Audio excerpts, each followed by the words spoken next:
Olá, graça e paz, meu querido irmão e meu amigo. Mais uma vez juntos aqui para meditarmos um pouco sobre os ensinos da Bíblia Sagrada. Nós que somos crentes em Cristo, consideramos a palavra de Deus, a Bíblia Sagrada. Consideramos aquilo que Pedro diz, que a profecia nunca foi produzida por vontade de homem algum, mas os homens de Deus, inspirados pelo Espírito Santo de Deus, escreveram o que escreveram. Paulo diz que toda a Escritura é divinamente inspirada e apta para ensinar, para corrigir, para dirigir a vida dos seres humanos e fazê-lo de forma justa, de tal maneira que nós todos, caminhando à luz dos ensinos da palavra de Deus, possamos alcançar vitória sobre vitória em nossa vida, enquanto vivemos sobre a face desta terra. Eu sou o pastor Melquisedeque, pastor da Igreja Batista Canaã, em Araguaína. E gostaria de meditar na palavra de Deus com os senhores hoje. E quero ler o texto que vem do livro dos Salmos, no capítulo 119, o versículo é o versículo 105. Diz o salmista: lâmpada para os meus pés é a tua palavra, e luz para os meus caminhos. Felizes são aqueles que entendem isso. Felizes são aqueles que entendem o poder que tem a palavra e que é completamente uma pessoa cuidadosa, bastante cuidadosa em relação a palavras. Você já deve ter ouvido a velha frase que palavra tem poder. E de alguma maneira, quando utilizada de forma correta, essa frase faz todo o sentido do mundo. De fato, palavras têm poder, porque palavras são como pequenos tijolos, e que colocados uns sobre os outros, eles são capazes de edificar a vida das pessoas. Os professores edificam a vida dos seus alunos através do ensino falado numa sala de aula ou em uma plataforma através da internet. Os grandes estudiosos, cientistas, eles fazem as suas pesquisas e ao descobrir o que eles buscam, eles se ocupam em publicar o resultado das suas pesquisas em revistas científicas que tenham um longo alcance, a fim de que muita gente possa ter em suas mãos o resultado daquilo que ele pesquisou com tanta dedicação.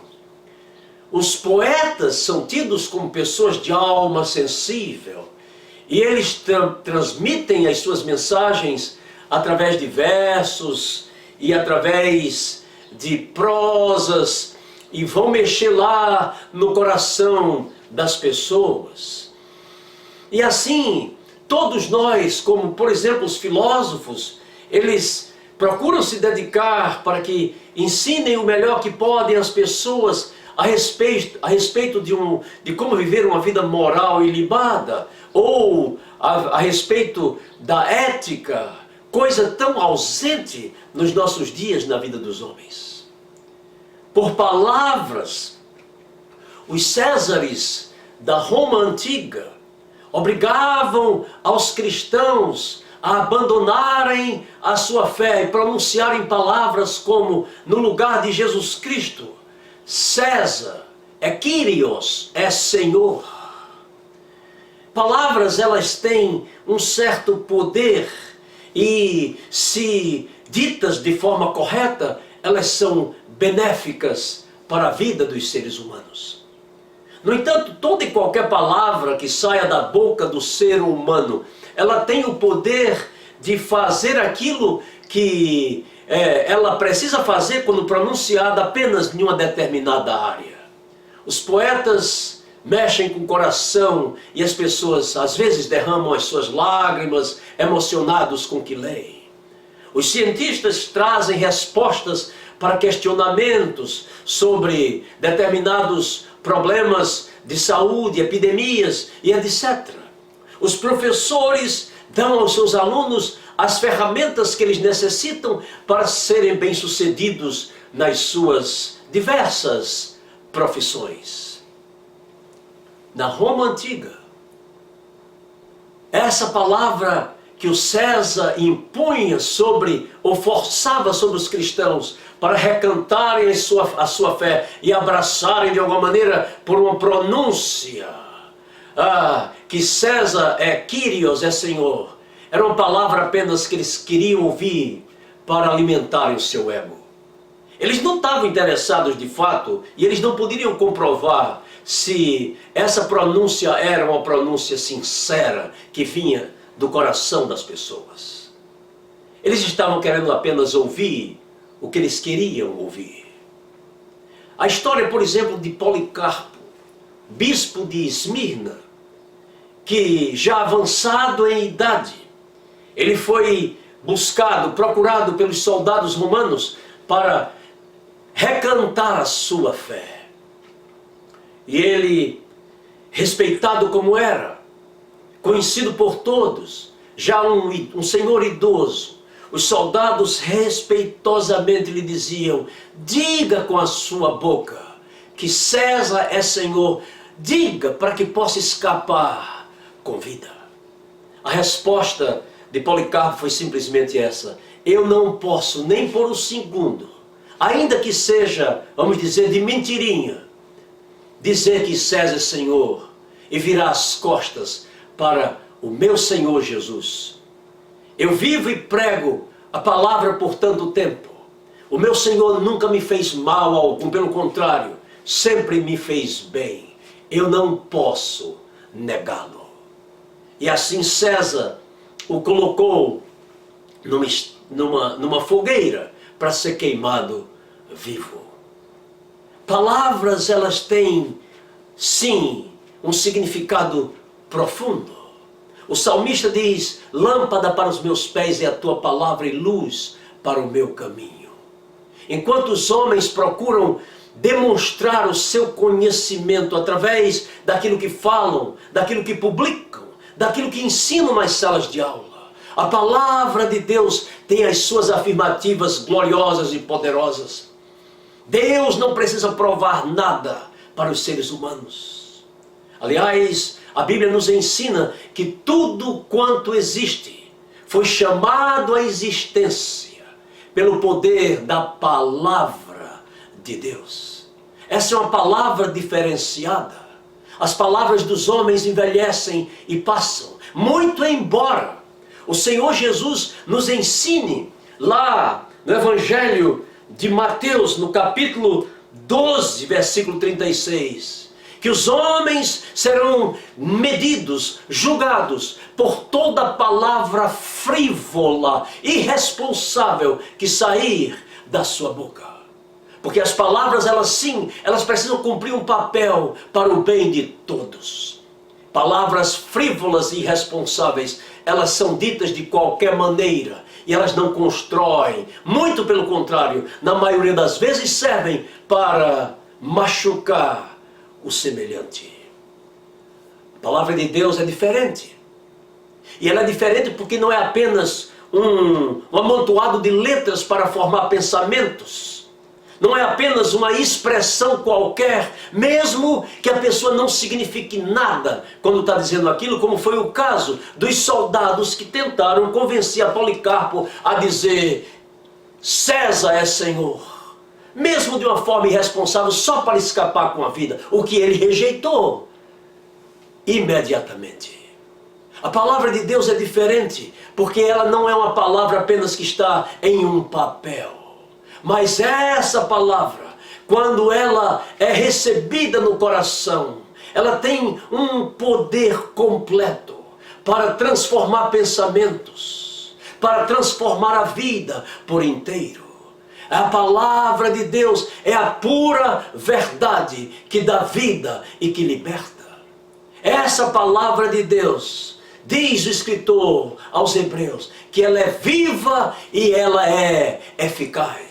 Ela é viva porque ela se move pelo trabalho e pela ação do Espírito Santo de Deus. Por isso mesmo, ela pode gerar vida no seu coração, mesmo que você esteja nas últimas, emocionalmente e espiritualmente falando. Mesmo quando os vícios tomam conta de uma pessoa e essa pessoa não sabe mais para onde ir. Mesmo quando as decisões são tão pobres e ruins e irresponsáveis que a pessoa vislumbra a sua própria derrota. Quando nós abrimos mão de tudo isso e convidamos a Deus para vir morar em nosso coração, a palavra de Deus é poderosa para transformar a nossa vida. Na oração sacerdotal de Jesus, em João, no capítulo 17, versículo 17, Jesus ora pelos seus discípulos a Deus, dizendo: santifica-os na verdade. E ele conclui: a tua palavra é a verdade. É esse mesmo Jesus que lá em João 8,32, quando ele diz: e conhecereis a verdade, e a verdade vos libertará. Ele está se referindo à sua palavra, que é movida, que é cheia de poder por causa da ação do Espírito Santo. É por isso mesmo que lá em Isaías, o nosso Deus fala pelo profeta, dizendo: a palavra que sair da minha boca, ela não voltará para mim vazia, mas ela vai fazer aquilo para o que eu a enviei. Vai dar prazer ao meu coração. Meus senhores, não existe nenhuma outra verdade, nenhuma outra palavra que saia de qualquer parte, que venha do professor, do poeta, do cientista, que venha do filósofo, que venha dos poderosos, que possa de fato fazer qualquer mudança que seja perfeita, eterna na sua vida. Somente a palavra de Deus. Se você está andando em trevas, então receba a palavra hoje no seu coração. Lá em Mateus, no capítulo 7, Jesus diz: todo aquele que ouve as minhas palavras e as põe em prática será comparado ao homem prudente que edificou a sua casa sobre a rocha. Desceram as chuvas, correram os rios, tremeu a terra, mas aquela casa permaneceu porque ela está firmada na rocha. O contrário disso, se alguém ouve a palavra e não se firma nela, a primeira enxurrada que descer levará a sua casa junto. Assim é a vida de todo aquele que abre os seus ouvidos, recebe no seu coração a palavra poderosa de Deus para se tornar uma pessoa completamente vitoriosa. Tudo passa, mas Jesus diz: as minhas palavras não passarão. E é, segundo Jesus, essa palavra que nos julgará no nosso último dia diante dele. Abra o seu coração para Jesus Cristo e diga como o salmista disse no Salmo 119: lâmpada para os meus pés é a tua palavra e luz para os meus caminhos. Você quer libertação? Você quer ser vitorioso? Coloque agora mesmo a sua vida nas mãos daquele que é a própria palavra encarnada de Deus, Jesus Cristo, para que possa receber dele perdão dos pecados e a garantia de vida eterna pela sua graça e pelo seu amor. Senhor, abre o nosso coração, nos ajude a afirmar a nossa vida mais e mais na tua palavra. E para todo aquele que está distante de ti, que o Senhor o atraia pela pregação dessa palavra. Dá completa libertação a essa alma e essa vida. E permite que se torne um membro da família de Deus, pela tua misericórdia, pela tua graça demonstrados lá na cruz do Calvário, pelo sacrifício de Cristo. Oramos no nome de Jesus. Amém. Deus o abençoe. Amém.